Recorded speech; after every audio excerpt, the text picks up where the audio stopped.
En nú ætlum við að skoða aðeins hvernig það virkar þegar við viljum tengja viðmótið okkar við forritið okkar. Þannig að við getum farið að gera eitthvað. Hægt og rólega byggjast upp í að verða skemmtilegt, ég lofa.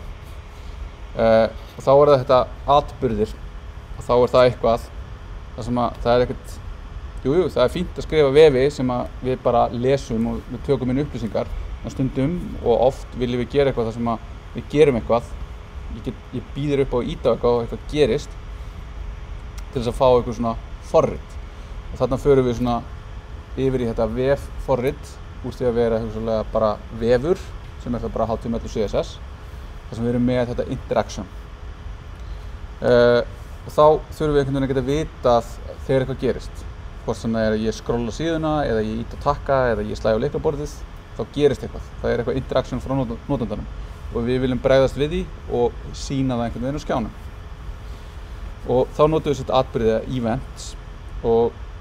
þetta er þá einhver hlutur sem að við ætlum að bregðast við og hann gerist á einhverju tímapunkti. Ég hleð upp einhverju síðu, ég fer að fá mér kaffi og ég kem niður og ýti svo á lyklaborðið. Og þá gerist þetta ekki bara eins og einhverju forriti hérna, sína síðu,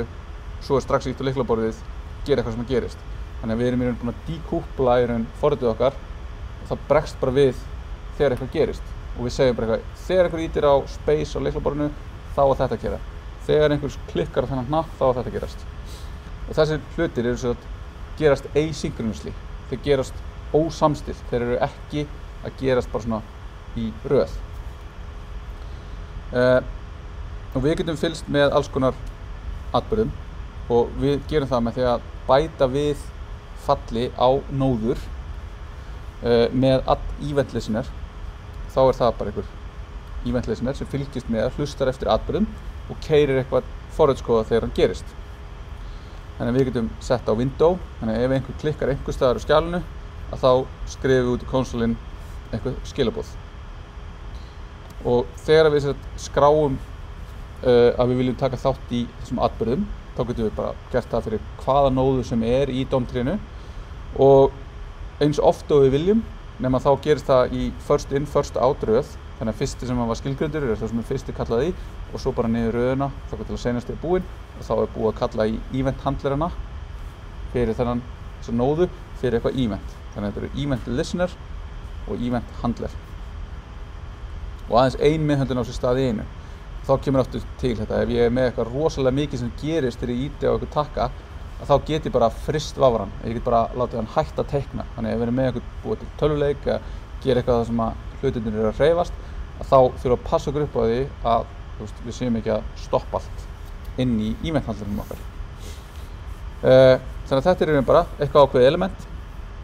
eitthvað ákveðið nafn á einhverjum event og síðan einhver listener sem á að keyra. Og það er þá eitthvað fall sem við viljum keyra.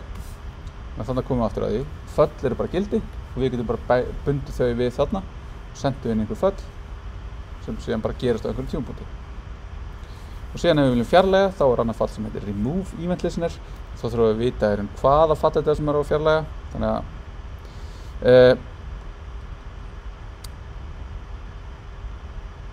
svo þegar við gerum þetta þá er svona algeng villa er að kalla beint í fallið. Út í þetta er fall og föll eru til þess að kalli.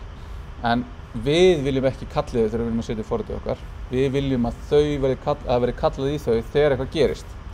Þannig að við skilgreinum þetta svona. Þegar það er klikkað á þetta element með klikk eventnum, þá keyrir FN fallið. Við viljum ekki gera þetta svona, af því það sem myndi gerast hérna, yfirleitt viljum við þetta ekki svona, af því að þá þegar þessi event listener er búinn til, þá er kallað í fallið okkar og þá ef þetta skilar ekki falli, þá mun ekkert gerast þegar þessi atburður á sér stað. Þannig að við getum verið með einhver takka, við getum fundið takkan, þannig að þá þurfum við að finna, þannig að leitum við dominu á því sem við viljum vinna með. Við bætum event listener við hann, keyrum einhvern kóða og hugsanlega einhverjum öðrum og bara eins mörgum við viljum og mismunandi elementum. Þannig að þegar að síðan á einhverjum tímapunkti er smellt á takkan,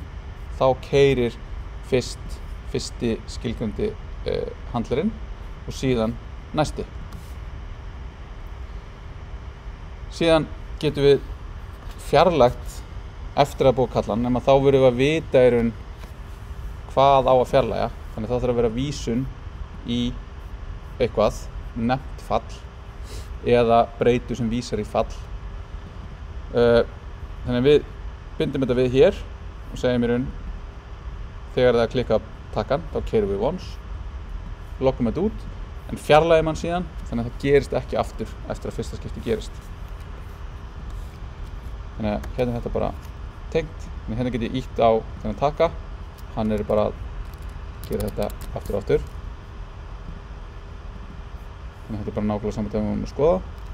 Og svo ef ég íti á hann að taka hérna,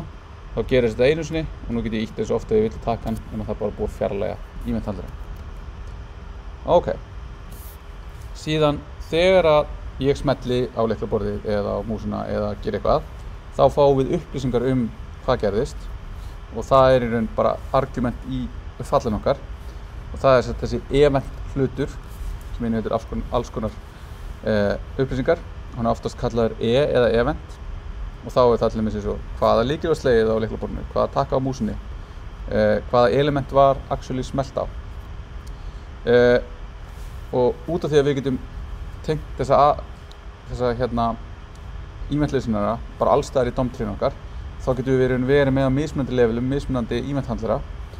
og ef það eru margir event-handlarar í trínu, það er í nóðu inn í nóðu, þá finnur vafrinn innstu nóðuna og byrjar þar og svo fljótaður upp tríið event-handlar. Þannig að ef við erum með takka sem er inn í divi og bæði takkin og divið eru með klikkhandler, þá fær takkin fyrst að keyra og síðan divið og target á event-hlutinu segir þá til hvert var innsta elementið. Ef við viljum stoppa þetta, þá er falla á þessum event-hlut sem heitir stop propagation og síðan er sjálfgefin hegðun eins og við séð, við búum til aref, við klikkam á það fer með okkur eitthvað, en ef við viljum breyta því og við viljum til dæmis ef ég íti á þetta aref í staðinn fyrir að fara yfir á nýja síðu, þá ætlum ég bara að sækja síðuna með Ajax og birta hana í síðun í staðinn og í raun taka yfir þessa sjálfgefnu hegðun. Þá getum við notað þetta prevent default og þá íti ég á arefið og þá mun það ekki gerast. Það mun ekki í raun fara með mig, það mun ekki lengur virka sem hyperlink. Svo er þetta með lyklaborðið, þá erum við með keycode og við erum með mismunandi eventa fyrir key up, key down og fyrir input í formi þá erum við með input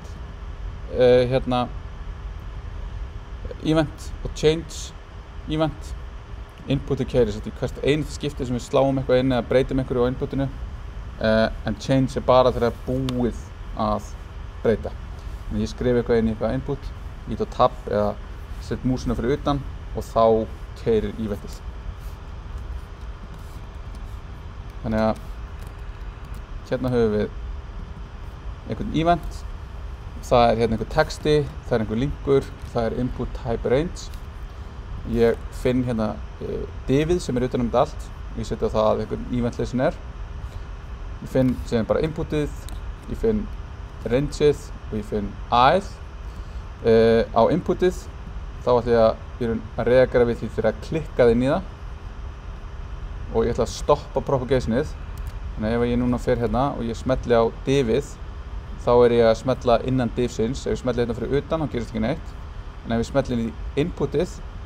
þá er bara smellt innan input. Þegar við stoppum að eventin propagati upp, ef við fjarlægjum það, að þá propagatir það upp og við fáum fyrst inputið sem er þá innsta elementið og svo fer það upp tríið og aðtugar einhver eventhandlar hérna, alveg þannig að það kemur bara upp í rótina og tryggar alla þá eventhandlara. Síðan fyrir inputið þá ætlum við líka að fylgjast með hvað gerist þegar ég ít á key up. Þannig að ég ít á lyklaborðið að þá fæ ég hérna input og svo þegar ég sleppi þá fæ ég key up. En það er í raun key down, key up og key pressed, allt eftir hvað gerist, af því að það er stundum viljum við fá svona núansa stjórn yfir hvað gerist. Og þá sjáum við hérna, ég er að íta á X, ég fæ hérna, þetta er stafurinn X. Ég íti líka hérna á Shift X og þá fæ ég hérna Shift takkan sem input og svo fæ ég hérna key up sem þá já, hérna shift og X, það aðskilið. Síðan á inputið, já þá líka með þetta change sem þá bara alltaf þegar búið að breytast sem þetta hérna og á rangeið við hreinsum hérna og þá vil ég bara bregðast við hver skipti sem ég hætti eða bara hver skipti sem breytist gildið og svo þegar ég hætti að þá fæ ég change eventin þannig að ég fjarlægi þennan input event sem að færa bara hver einustu breytingu svona ég ekki dreigja þetta fram og tilbaka og gerist ekki neitt en leiði sleppi að þá fæ ég change sem segir mér að núna var gildið 57 fyrir hérna upp, núna er gildið 100 og getur fundið hvar það á þessu range en þetta getur mismunandi eftir í hvort ég vil bregðast við þegar þetta klárast eða vill ég vera að stækka og minnka eitthvað jafn óðum og ég færi þetta þannig þegar ég velja þá eventa sem ég að bregðast við svo ef ég klikka á A-hreyfið þá vil ég bara banna að þetta fari eitthvað með mig þannig að þá fá ég bara hérna neip og þá út af því að það er prevent default þá fórum við ekki yfir á linkin en ef ég fjarlægi það þá loggar hann út neip en fer síðan í sjálfgefnu höfðununa eftir hún búin að fara í gegnum alla event handlarina og þá fer hún bara með mig yfir á hi.is svo eru alls konar aðrir eins og scroll þegar við erum að scrolla hvort sem það í raun á element sem með overflow með overflow auto eða visible eða bara á vafran sjálfan ef það hægt að scrolla mouse move þegar ég bara hreyfi músina touch start, touch move, touch end svo þegar við erum að nota tækið sem við notum bara touch og fleiri það alls konar svona og alls konar API sem leyfa okkur að bregðast við atburðum svo eru atburðir sem að vafrinn gefur líka frá sér og þá það til dæmis hvenær búið að þátta HTML-ið og búa til DOM-tréð og þegar eins og við sáum áðan þá keyrir JavaScript okkar leið og vafrinn sér það þýðir þá að það búið að sjá einhvern part af HTML-inu okkar og búa til einhvern part af DOM-inu en það búið að búa til þann part sem við viljum eiga við þannig að þá getum við notað þennan DOM content loaded event þá skiptir ekki máli hvar skriftið okkar það bara forritið okkar þarf þá bara að vera þegar að DOM-ið tilbúið þá get ég farið að leita að elementum svo önnur leið að fylgjast með breytingum á document ready state og þá fáum við á document fáum við event sem heitir ready state change sem bara segir til að ready state var að breytast og þá getum við séð í raun eitt af þessum 3 stöðum sem í raun það loading það er verið að parsa DOM-ið það bara ennþá í vinnslu, þetta ekki búið þá gerum við ekki neitt það orðið interactive sem því að DOM-ið tilbúið og það complete, það öll þátturinn hefur átt sér stað það búið að sækja allt, það búið að sækja allar myndir það allt tilbúið, það síðan komin hún allt að rest það verður ekki meira sótt fyrir einhver JavaScript kóði sem sækir eitthvað meira þannig að þá getum við fengið hérna fyrir scroll event þá erum við bara með einhverja rosalega síðu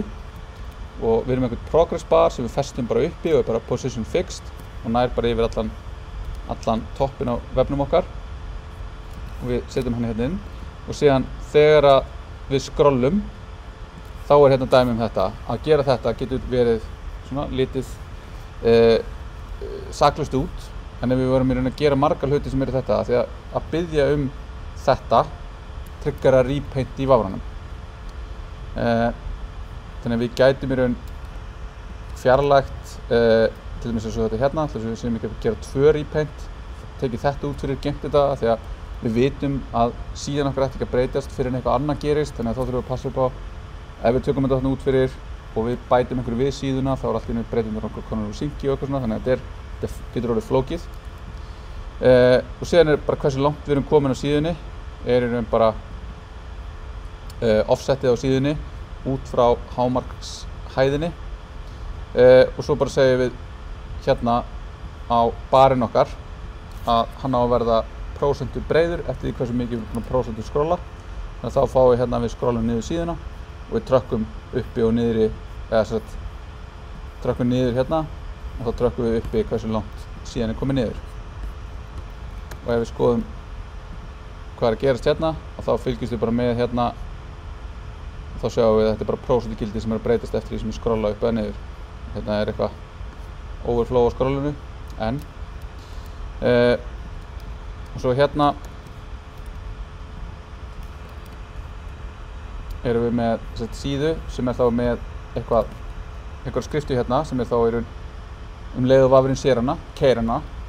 og þá reynir hún að finna hérna document query selector button, þá fáum við bara null af því að það er ekki ennþá búið að þátta buttonum sem er hérna en hérna erum við með síðan forrit sem fylgist bæði með DOM content loaded og keyrir þá þetta setup fall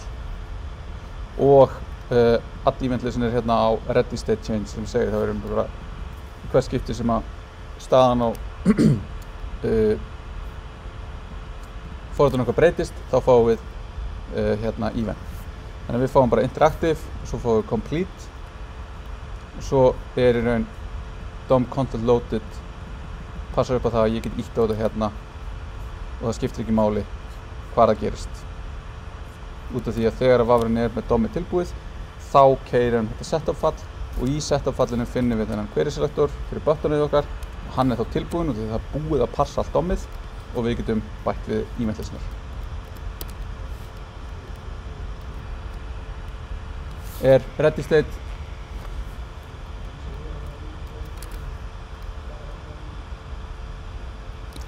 loka hérna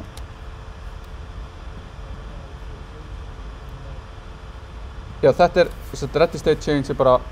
event sem að vafurinn þetta er bara skilgreint í staðlinum að þegar það er verið að vinna með þetta að þá keyrir hann þetta og sendir frá sér eventa þegar þetta ready state breytist. Þannig að það er þetta loaded sem við sjáum ekki hérna þegar þetta bara gerist það hratt. Það bara búið að loada svo að hann kóðin keyrir. En við fáum í raun interactive þegar við getum átt í DOMið og svo complete þegar að það er búið að breyta, þú veist, allt er tilbúið. Þannig að þá er í raun þegar allar requestir hérna eru búnar, þú veist, út af þetta tekur bara 1 millisekundu, þá er þetta bara get snappy. En ef þetta tæki, eins og ofta er, kannski með svona vefi, 200 millisekundur að sækja þetta, 300 millisekundur að sækja allt HTML-ið og parsa það, 200 millisekundur að parsa JavaScriptið og keyra það og þú veist, hægt og rólega telur þetta. Og svo ertu komið með eitthvað huge dæmi og þá ertu kannski, tekur allt þetta flæði, tekur upp undir 10 sekundur. Og þá fer þetta að skipta máli í hvaða röð við erum að gera þetta. Og svo erum við stundum að eiga við hluti þar sem við viljum eitthvað gerist hratt. Við viljum í raun, eins og þarna, við viljum að skrolla síðuna. En ef ég var að skrolla síðuna bara upp og niður og ég er alltaf að reikna hvað ertu hátt og til dæmis á mökkum, þegar ég er með svona touchpad þá keyrir í raun touch eventin þegar ég snerti það keyrir til þess að fá þetta til svona get smooth scroll þá keyrir það bara eventin alveg svakalega oft bara smá snerting færar 30 eventa þannig að þá myndi það vera 30 sem verið að biðja vafranum hvað er x, hvað er y og repainta 30 sinum að hugsanlega bara einhverjum 10 millisekundum og þá getum við debounceað sem segir í raun bara ég vil fylgjast með þessu en ég vil bara fylgjast með þessu að hámarki svona oft og þá getur þetta til dæmis verið líka að við erum að skrifa eitthvað á lyklaborð og við viljum fá svona 3 punkta sem segja hérna hei, á meðan ég er að skrifa þá er eitthvað svona indikator það að einhverju er að skrifa og þá getum við debounceað þannig event þannig að þá ef ég hætti að skrifa þá á einhverju tímapunkti segir hún hérna ok, það er ekki búið að skrifa í 750 millisekundur ég hætti að segja að viðkomandi sé að skrifa eða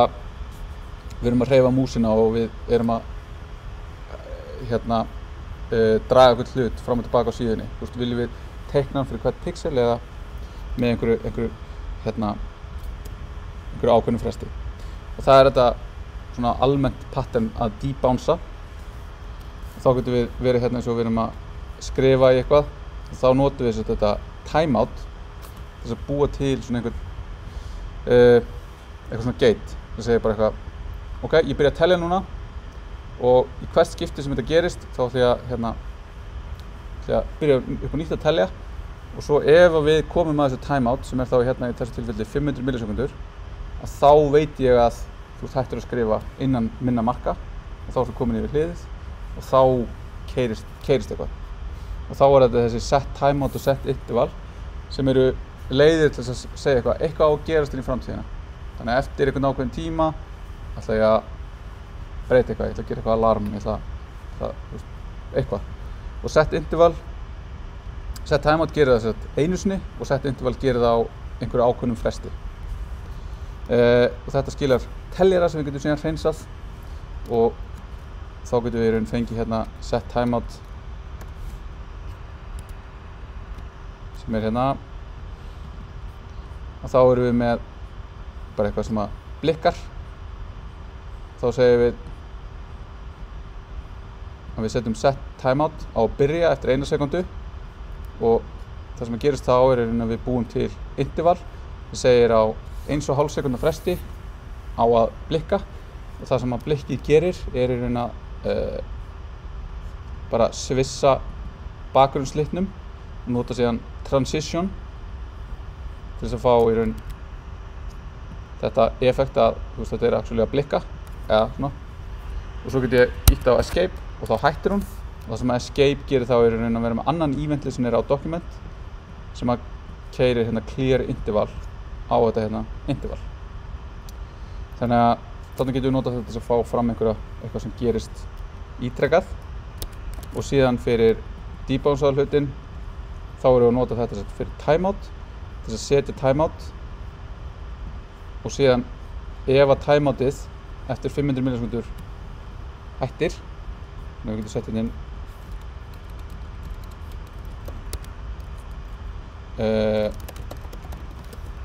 svona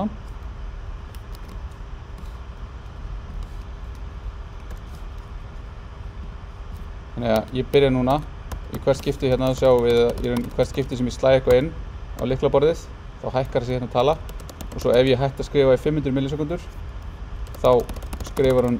you stopped typing þannig að ef ég bara mjög duglegur þá hreinsar hún og þetta interval fær aldrei tækifæri til að klárast fyrir en það síðan að lokum klárast. Seinasta hérna DOM og form og það þegar við viljum bregðast við þegar eitthvað gerir eitthvað við eitthvað form sem við erum að vinna með. En við erum búin að búa til form og formið okkar inniheldur einhver input og einhver takka sem við getum ítt á til að gera eitthvað og þá getum við fengið þessi gögn til að vinna með þau í forritun okkar án þess að við submitta þeim eitthvað sem myndi þá vera eitthvað bakendi. Þannig að við fáum þá tækifæri til að vinna með gögnin í formin okkar á framöndanum, hugsanlega gera eitthvað ákveðið við þau, senda þau síðan á bakendan eða hugsanlega bara nota þau og vinna með þau í framöndanum sjálfu. Þá getum við sett þetta á formin okkar submit event handler og þá verður mikilvægt að stoppa það að þetta default hæðunin að submitta formin eitthvað gerist og þá getum við nota hérna form data API-ið til að taka bara form elementið og sækja öll gögnin sem eru í forminu. Svo getum við átt við input og text area með því að nota þessa focus og blur atburði sem þá fókusið þegar ég set fókusin inn í elementið, blurið þegar ég tek fókusin úr elementinu. En við getum líka nota input og change atburðin sem við sáum áðan og við getum gert þetta fyrir alla típunar af inputum og fyrir checkbox þau hefur við checked og fyrir radio þá hefur við value sem þá name gildið ef við munum. Ef við erum með radio sem með sama name þá ef við klikkum eitt þeirra þá fer það bara fókusin þangað þar sem við búum bara til þá má bara eitt af þessu gildi vera valið og síðan ef við erum með select element þá hefur við value sem segir til hvað valið en það getur verið flóknara þegar við erum með opt group og svona inn í þessu líka en þetta lítur þá svona út að við erum með form hérna, við erum með eitthvað text area, við erum með eitthvað checkbox hérna, við erum með radio buttons og við erum með send takka. Þannig að við byrjum að finna text area okkar og við ætlum bara að vera með input elementið sem segir það bara hvað verið að skrifa inn í það. Þannig að bara leið og eitthvað gerist hérna þá skrifum við það út í konsolið. Fyrir checkboxið þá ætlum við að toggla með classlist þennan off hérna. Þá sjáum við hérna að off er í raun bara liturinn á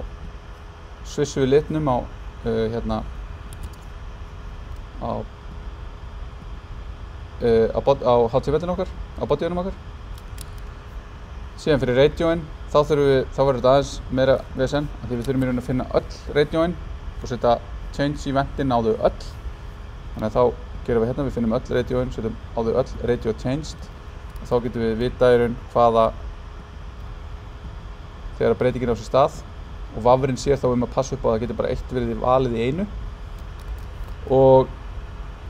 svo að lokum þá er hérna ESLint eitthvað að kvarta, þá skiptir ekki máli hérna. En þegar við erum submitum forminu hérna, ef við höfum ekki þetta prevent default og við submitum forminu, þá ýti ég hérna og ég fer á þann stað sem ég átt að fara og þá er tæmist formið. Það er að segja staðurinn sem ég átt að fara á er sá sem er skilgreindur hérna í forminu, það er ekki neitt. En þetta er hérna method get action, ég sé eitthvað svona og ef við myndum svona þá hreinlega fer ég bara eitthvað á einhverja aðra síðu. Ég bara, mér er submitað áfram og þetta er þá eins og við ætlum að submita þessu á einhvern bakenda. En ef við höfum sett inni þennan prevent default þá gerist þetta aldrei. Heldur í staðinn þá fáum við hérna gögnin og getum ídrað með for off í gegnum bara data entries sem er þá í raun á þessu formdata hérna og fengi þá fylki sem er eins og ef við notum object entry sem ég nefndi aðeins áðan. Fyrsta stakið er keyin og setni er gildið og þá fáum við hérna ASDF eitthvað B til senda og þá fæ ég textin er ASDF, checkboxið er on og radio buttonin sem er valin er A. Þannig að glemdi ég að reloada, þannig að ég fór eitthvað annað. Þannig að þetta eru ímyndar